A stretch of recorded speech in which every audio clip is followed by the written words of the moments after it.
You have a supernatural vision of the future that helps you and your friends avoid a fatal accident at a racetrack. But death does not like to be cheated, so the survivors of the racetrack incident are being killed, one after the other, by death itself. I'm going to explain how you could beat death if you were in the movie, by breaking down the story, the mistakes made, and what you should do to beat death in Final Destination 4. Before we start the video, I just need like 15 seconds to quickly advertise to you. Subscribe to Showsplanation so you don't miss future breakdowns of your favorite shows. We have a Patreon in the description that you can donate to support this YouTube channel. Don't forget to visit mebomber.com for cool and funny clothing. The website, mebomber.com, is in the description. Alright, back to the video. The movie begins at a McKinley Speedway auto race. Nick, a college student, is bringing back food and drinks for his girlfriend Lori and their friends. The male friend's name is Hunt and the female friend's name is Janet. During a pit stop, a mechanic accidentally leaves a screwdriver hanging off the back of a race car. The screwdriver falls off the race car and onto the racetrack. A race car blows a tire when it drives over the screwdriver. The race car loses control, hits another car, flips into the air, and does backflips down the racetrack. A tire flies off the race car into the stands and decapitates a woman. The crowd panics and stampedes for the stadium exit. Another race car runs into the backflipping race car, which is then launched into the stands,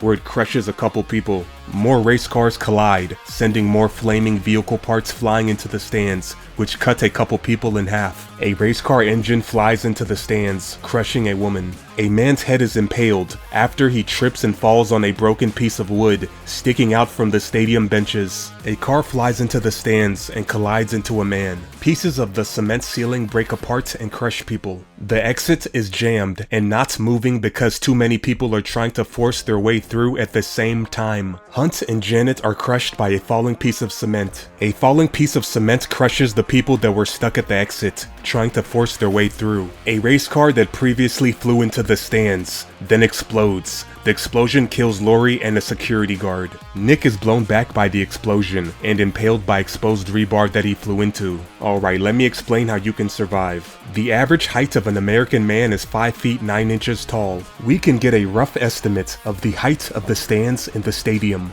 by using an American man in the stands as a point of reference to scale his surroundings. The height of the stand's lower level that the main characters are on is roughly a little less than 3 average American men tall. Even if we say the man we are using as a point of reference is 6 feet tall and that the height of the stadium is a full 3 men tall, then the stadium's lower level that the main characters are on is still only roughly 18 feet in height. People typically survive falls from a height of 20 to 25 feet. 50% of people are expected to die from a fall around 40 feet, and nearly 100% of people die at a fall greater than 50 feet. Your best chance of survival in this scenario is to simply jump down into an open area from the back or the sides of the stadium stands, because the height you would be falling from is nowhere near being fatal. You can further decrease your chances of injury by making sure to bend your knees and keep your legs together when you land, which helps absorb the force of the impact. The mistake the characters made is trying to use the jammed stadium exit like everybody else, which resulted in being stuck in the stands much longer than necessary until something finally killed them. Oh, and I'll mention the second more obvious way you could have survived. Whenever you go to a sporting event, always sit next to an exit, just in case an emergency occurs. This would allow you to be among the few people in this scenario that survive by getting through the stadium exit before it is jammed by too many people trying to force their way through at once. Alright, back to the story. We realize everything we just saw was a vision of the future that Nick just had. Nick is convinced that his vision is going to come true when he notices the actions of his friends and the random people around him are exactly the same as in his vision. Nick yells at his friends that they need to get out the stadium before they all die. Nick accidentally trips and falls on another spectator. The guy he fell on tries to fight Nick. Nick runs out the stadium followed by his friends, a security guard, and a couple angry people that Nick either fell on or bumped into on the way out. Once outside, Nick explains to everybody there is going to be a huge crash and the people around him think he's crazy. Then the crash Nick saw in his vision actually happens. A survivor named Carter is stopped by the security guard from running back into the flaming stadium to save his wife. A stray tire flies out of the stadium and decapitates Nadia, who is one of the survivors that ran after Nick. The average reaction time for a human to visual stimuli is 1/4 of a second, so even if Nadia sensed something flying at her, by the time she turned her body to see what it was, it would have already been too late to even react. There is no way to survive this death. The group of friends are at a cafe trying to make sense of the crazy events at the racetrack. Nick and Lori decide to visit the memorial service for the 52 people at the racetrack that were reported dead. Nick is thanked by a survivor couple that listened to his warning at the racetrack. Nick is thanked by George, the security guard from the racetrack. Carter, who is a racist, confronts the group with insults and racial slurs. He blames the black security guard for his wife's death because George prevented him from running back into the stadium during the chaos to possibly save her. Later that night, Nick has a cryptic vision while sleeping, involving flashing images of a door, a cross, a horseshoe, chains, and a hook with fire surrounding it. Nick wakes up thinking the vision was just a nightmare and is comforted by his girlfriend Lori. Carter drives his tow truck to George's house to get revenge, since he blames him for his wife's death. Carter digs a hole in George's lawn so he can place a flaming cross in the black guy's front yard, KKK style. At this point, Nick's latest vision is starting to make sense. The items in his vision have all been shown somewhere around Carter, with the exception of the flames, which is foreshadowing that Carter is going to die by fire. A horseshoe necklace hanging on the front mirror falls and hits the radio's on button. The vibrations of the loud radio playing causes the beer sitting on the truck's dashboard to fall and hit the gear selector by the steering wheel, thus putting the tow truck into neutral and locking the doors. The tow truck begins rolling down the street, and Carter is unable to get inside the vehicle. The chain hook on the back of the tow truck is sliding on the ground and hooks onto Carter's pants, thus dragging him along with the truck. The friction of the chains rubbing against the street somehow manages to start a fire. Carter is slowly dragged through the street and on fire. The fire travels from the chains to the tow truck itself, thus causing the whole vehicle to explode, killing Carter in the process. Alright, let me explain how you can survive. Carter is wearing an unknown brand of long-sleeve work coveralls. The towing hook is caught on Carter's pants. The coveralls that Carter is wearing have metal snap buttons. These buttons consist of interlocking discs that allow you to easily rip open your coveralls. And once the torso of the coveralls are ripped open and you remove your arms from the sleeves, then you can easily peel off and wiggle out of the bottom half of your coveralls, which are hooked onto the tow truck. You're going to have a mean case of road rash from your upper body being exposed and dragged along the road while you wiggle your lower body out of your pants, but that's better than third-degree burns and death. The next morning, Janet, Lori, and Nick watch the news report on Carter's death. Nick recognizes the front door from George's house on the news report as the same front door in his vision. Nick has another vision of flashing images involving a pair of scissors, a salon chair hydraulic pump, a glass of water, a flat iron, a bearded man smoking a cigarette, and a rock flying through someone's eye. Nick snaps back to reality, sits down, and tells Lori about the visions he's been having. Samantha enters a beauty salon. She's the woman from the survivor couple we saw earlier at the memorial service that thanked Nick for his warning at the racetrack. Samantha sits down in the salon chair to get her hair done. Samantha's hair appointment is completed, and she's saying goodbye at the front door. A bearded landscaper smoking a cigarette is mowing the nearby lawn. His lawnmower hits a rock that is sent flying into Samantha's head through her eye, which kills her instantly. The average human reaction time to visual stimuli is 1/4 of a second. When Samantha was in the salon doorway facing the employees while saying goodbye, the rock was already flying through the air towards her face. By the time she turned her head around to walk to her car, there wasn't enough time for Samantha's brain to even fully process the image of the rock before it reached her head. There's no way to survive this death. The main group of friends read about Samantha's death in the newspaper. Nick explains to everybody what's been going on with his visions, and how all the survivors are dying in the precise order that they were meant to die at the racetrack. Nick explains that he's been doing research on this phenomena on the internet. Some people online say that the chain of death can be broken if you were to intervene and prevent someone else's death. Theory number 2 he read online says that intervening will only change the order that people die. If you watch the other movies in this franchise, then you know theory number 2 is correct. The canon timeline of the movie series puts this 2009 movie after Final Destination 5, 1, 2, and 3. So there were at least 4 other identical situations that happened before in this movie's universe that Nick could have discovered in his online research. William Bloodworth was the same coroner and very knowledgeable character about how death operates that appeared in Final Destination 1, 2, and 5. If Nick did better online research, it should have ultimately led him to William. There can't be that many American cases of similar freak accident survivors immediately dying one by one. So contacting the most recent previous survivors or their families through social media to tell them your story and ask for advice should ultimately lead to someone referring you to William. William would have told you the secret to escaping death's list, which I break down extensively on another video on my channel about Final Destination 5. The link to that must-watch video is in the description, so you can check it out after you finish this video. Back to the story. Hunt, being skeptical of Nick's vision, research, and theories, labels it as nothing more than superstitious psychobabble. I guess Nick correctly predicting a catastrophe at a racetrack is not enough to persuade some people to open their minds up to the possibility of something supernatural happening. Janet, being anxious and fearful, responds by leaving the room to avoid the uncomfortable conversation that Nick is trying to have. She's in denial and thinks simply ignoring or avoiding a problem will magically make it go away. Nick has another vision of flashing images involving a blowtorch, a spool of metal wire rope, truck wheels, and a flying red gas tank.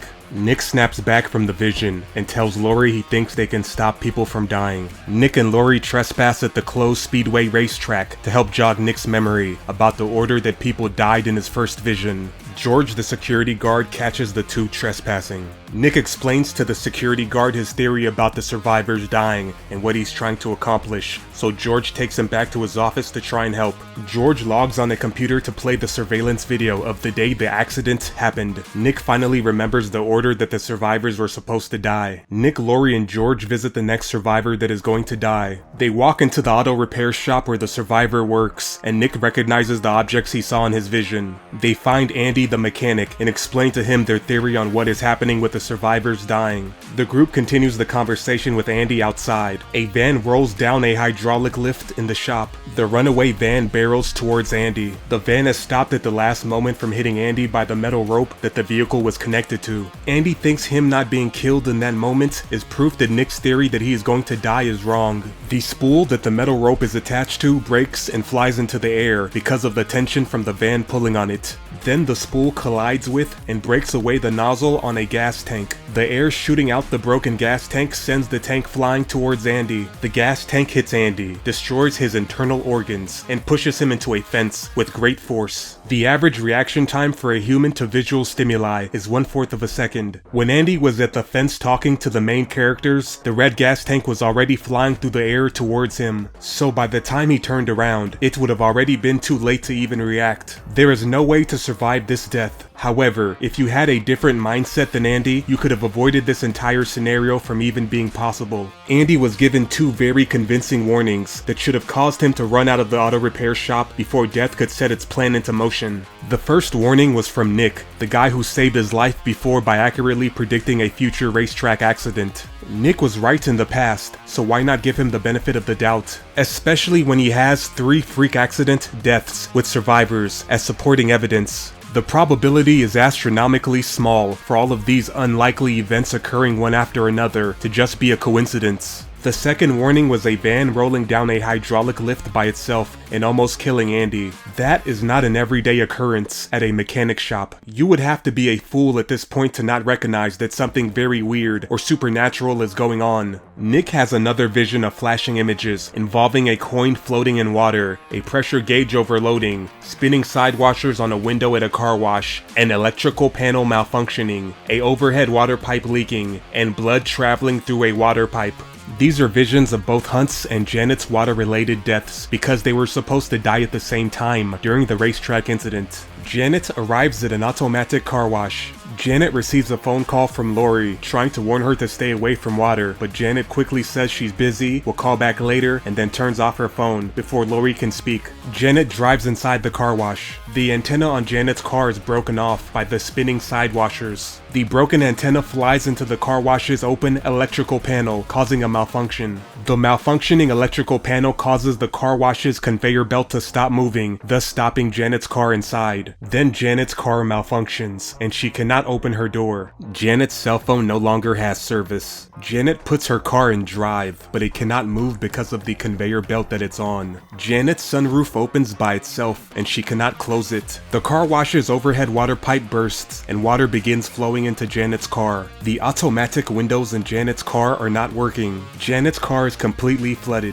She tries to escape through the partially open sunroof, but there is not enough space to fit her body. Janet does not have the brute strength necessary to force the sunroof completely open. Alright, let me explain how you can survive. Janet is driving a Scion XB. These compact cars come with detachable headrests. So you can remove the headrest and use the pointy metal end as a blunt force object to break your car's driver's side window. The broken window will prevent your car that is being filled with water from completely flooding and drowning you inside. Then you can crawl out the broken window to escape the car wash. Also, make sure you close your eyes while smashing the window because glass shards are going to fly everywhere. Back to the story. The car wash's conveyor belt turns on again and Janet's vehicle starts moving. Janet got her head stuck in the sunroof while she was trying to squeeze through the small space. Janet's face is quickly approaching a direct encounter with the car wash's overhead spinning washer. Lori and George arrive just in time to ram into Janet's car and push her away from the overhead spinning washer. They are unable to push Janet's car any further because of the car wash's conveyor belt, so Lori gets out of her vehicle and forces the sunroof on Janet's car open with her legs. Lori helps Janet out through the sunroof before the car wash's overhead water pipe falls on top of them. They successfully saved Janet's life. Nick calls Hunt's cell phone to warn him to stay away from all water. Unfortunately, Nick only reaches his friend's voicemail. Hunt is working his job as a lifeguard at a country club pool when a kid spraying him with a water gun causes his cell phone to malfunction, so he can't listen to Nick's voicemail. Hunt angrily snatches the water gun from the kid and places it on a utility box inside a fenced-off area where the kid can't retrieve it. The water gun falls off the utility box and hits the pool drainage system lever into the on position. The pool drainage system activates. Hunt jumps into the pool. Hunt swims too close to the pool drain, which pulls him into the drain pipe. The suction force from the drain on Hunt's butt is too powerful for him to escape, so he's stuck underwater. Nick arrives at the pool to find Hunt, but he doesn't know that his friend is under the water. The pressure on the pool drainage system continues to increase. Hunt has his internal organs sucked out of his body through his butthole by the pool drain. Hunt's sucked out organs fly everywhere from the pool pressure gauge that just exploded. Alright, so there is a way to survive. But you won't have the time to implement my advice because the average person can hold their breath for only 30 to 90 seconds. Hunt was already holding his breath for an unknown amount of seconds before he swam too close to the pool drain and got caught by the suction force. Plus, the human body's physiological reaction to danger is a fight or flight response. During a fight or flight response, your body's oxygen demands will automatically increase, and hormones are released that move nutrients and oxygen out to your major muscle groups to fight or flee the situation. However, you can't breathe more air while underwater, so the body's natural physiological response to danger will result in even less oxygen and more carbon dioxide in your blood and lungs in this situation, which will lead to triggering the impulse from the respiratory center part of your brain to breathe, causing you to drown. So realistically, if you were in Hunt's situation, there is no way you could hold your breath long enough to even implement any advice I gave you to beat this death. Alright, back to the story. Nick is in shock at the sight of Hunt's blood and organs flying all over the place. George and Lori debate if saving Janet destroyed Death's list or if it only skipped her momentarily, and they are still all going to be killed eventually. George expresses that he's at peace with dying and that he's given up on trying to survive. Nick and Lori safe-proof their home by unplugging all the electronics and wrapping anything sharp into newspapers. While Nick and Lori talk, a cup of coffee spills by itself on a newspaper and only leaves a few words on the paper dry that say, "Through action they were saved." Nick and Lori think this is an omen or a supernatural occurrence that indicates they are all safe now, so they head to George's house to give him the good news. They find George in his room trying to hang himself, but death won't allow him to die. The group thinks that George's inability to kill himself is evidence that saving Janet at the car wash has destroyed Death's list, so they celebrate with champagne and discussion about how they intend to spend their lives. Next day, Nick has another vision involving flashing images of an ambulance, a leaky faucet, water spreading on the floor, a snake, a hospital logo, and blood splashing on the wall. Nick is made aware from a news report that there was another survivor from the racetrack named Jonathan, and the man is currently in the hospital. Nick drives to Jonathan's location and calls George to meet him at the hospital because this new survivor is going to be the next person to die. Jonathan is unconscious in a hospital bed. A random old man in the hospital, on a floor directly above Jonathan, is receiving physical therapy in a giant tub. The nurse filling up the tub leaves the room and the faucet running to momentarily tend to another patient. The tub is overflowing with water. The old man yells for help, but his voice is too weak and nobody can hear him. Jonathan is woken up by water hitting his face from the overflowing tub in the room directly above him. Jonathan can't speak or move his body. Water hits the hospital emergency call button on Jonathan's bed, causing it to malfunction. Jonathan manages to roll off the hospital bed and crawls on the ground. The overflowing tub falls through the ceiling and crushes Jonathan. There's no way you could have survived this death. You just woke up. The hospital room emergency call button does not work. You can't speak, you can't move your body, and you don't know what's going on, except that for some unknown reason, water from the ceiling is leaking on you. You would be as confused and helpless as a newborn baby in this situation. Back to the story. Nick and George arrive too late to save Jonathan. They exit the hospital, and George gets hit by a car. Alright, let me explain how you can survive. Look both ways before you cross the street. This level of recklessness is inexcusable when you know that death is coming after you. Janet and Lori are at a movie theater in the mall. Nick has a vision involving flashing images of the gears and pulleys of an escalator, sawdust being set on fire by sun rays hitting a magnifying glass, nails flying in the air, a combustible tank on fire, and an explosion at a movie theater. Nick runs into the mall to warn Janet and Lori. Janet and Lori are watching a movie. The area behind the movie screen is set on fire by a pile of sawdust that got ignited by sun rays hitting a magnifying glass. The fire spreads to containers of flammable and combustible liquids. Nick arrives at the movie to save Janet and Lori. Janet is in denial about still being on death's list and stubbornly chooses to stay in the movie theater. Nick and Lori are forced to leave without her. The area behind the movie screen explodes, and Janet gets killed by nails flying through her head. My advice to you is not to be a stubborn idiot that thinks suddenly you know more than the guy who's been right about everything so far when it comes to people dying. The explosion is so powerful that it damages the entire mall, not just the mall movie theater. People in the mall are running for their lives. Nick, Lori, and everyone else on the second floor are running down the escalator to escape the mall. A nearby pillar falls on the escalator, causing heavy damage. Lori loses her footing and is about to tumble down the damaged escalator, but Nick grabs her hand to prevent the fall. The gears and chains near the bottom of the escalator are exposed. Despite Nick's best efforts at trying to pull Lori up, he cannot stop Lori from sliding into the exposed escalator parts, which smash and tear her body to pieces. Alright, let me explain how you can survive. The mistake Lori made was leaving her legs dangling vertically, where they are closer to the exposed escalator parts. Spread your legs until they are resting on the side panels, which keeps your appendages further away from the dangerous exposed parts in the middle. Plus, the side panels will provide the necessary surface that your legs can use to push off from to aid in getting safely back on your feet. Back to the story. It turns out the entire movie theater explosion and deadly escalator scenario that just occurred was just another one of Nick's visions of the future. Nick drives to the mall for real this time to prevent Janet and Lori from dying. Janet and Lori are watching the movie. Nick enters the same area behind the movie screen with the fire and the combustible containers that ultimately explode to pull the fire alarm. The fire alarm does not work. A nail gun falls by itself off a counter and begins shooting Nick, pinning his body to a wall. The nail gun also shoots holes into the nearby containers, causing the combustible fluids inside to spill all over the floor. Nick is stuck to the wall and can't move because of the nails in his arm.